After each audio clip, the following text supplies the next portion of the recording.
오늘로 원구성 법정 시한을 넘긴 지 14일이 되었습니다.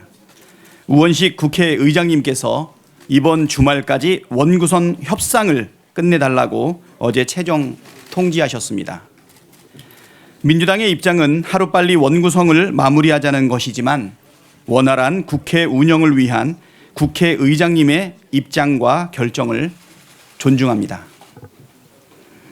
국민의힘과 원구성 협상을 한 지 40일 가까이 되었습니다. 그동안 계속되는 국민의힘의 억지와 목리에 공회전만 거듭하고 있습니다. 심지어 국민의힘은 국회법 절차에 따라 처리된 원구성에 대해 의원 전원 명의로 헌법재판소에 권한쟁의 심판 청구까지 했습니다.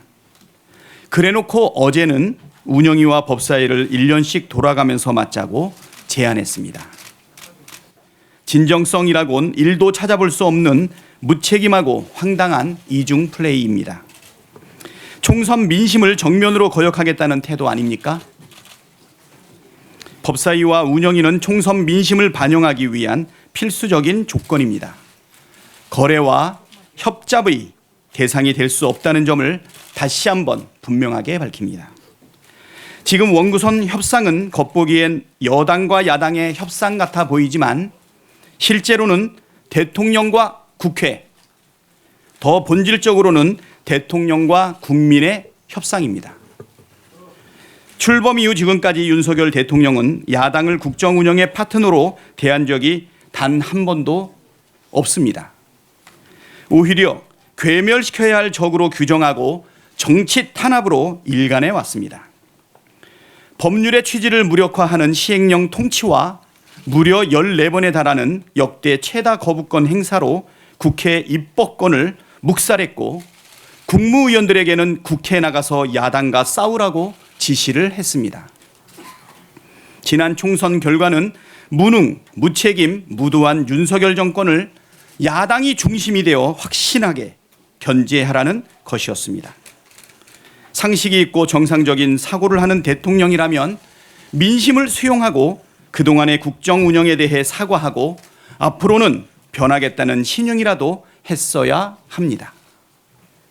그런데 윤석열 대통령은 하나도 변하지 않았습니다. 신용조차 안 합니다. 오히려 해병대원 특검법, 전세사기 특별법 거부권 행사하고 국민의힘 당선자들에게 거부권 무기로 협상하라고 주문하고 엊그제도 전임 국힘당 원내대표단과의 만찬에서 똘똘 뭉쳐서 야당과 맞서 싸우라고 강조했습니다.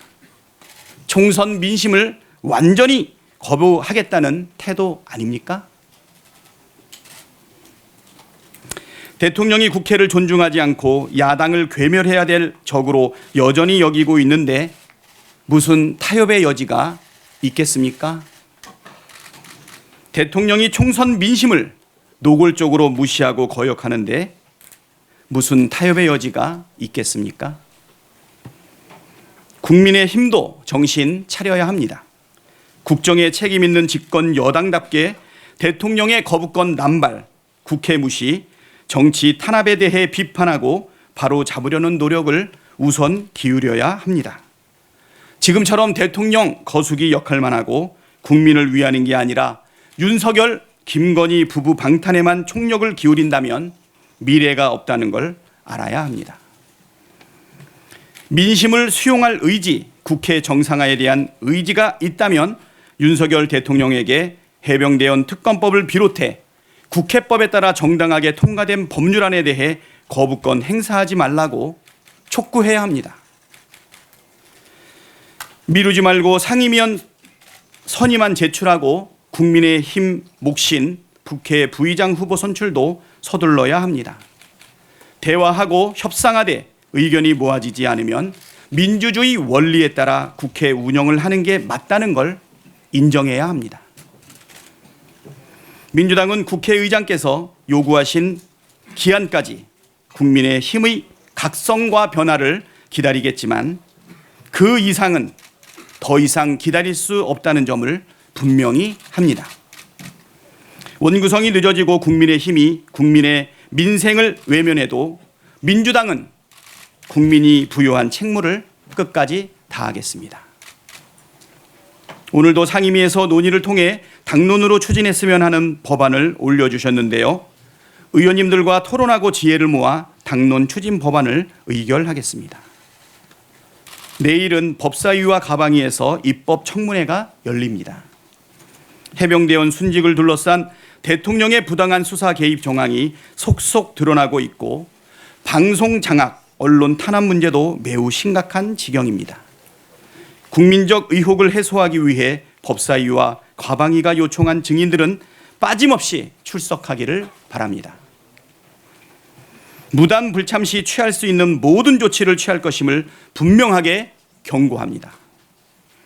우리 의원님들께서도 열심히 준비해서 진상을 철저하게 밝혀내겠다는 각오로 최선을 다해 주실 것을 바라고 활약도 또한 기대하겠습니다. 언론인 여러분과 국민 여러분들께서도 입법 청문회에 많은 관심 가져주시기를 당부드립니다.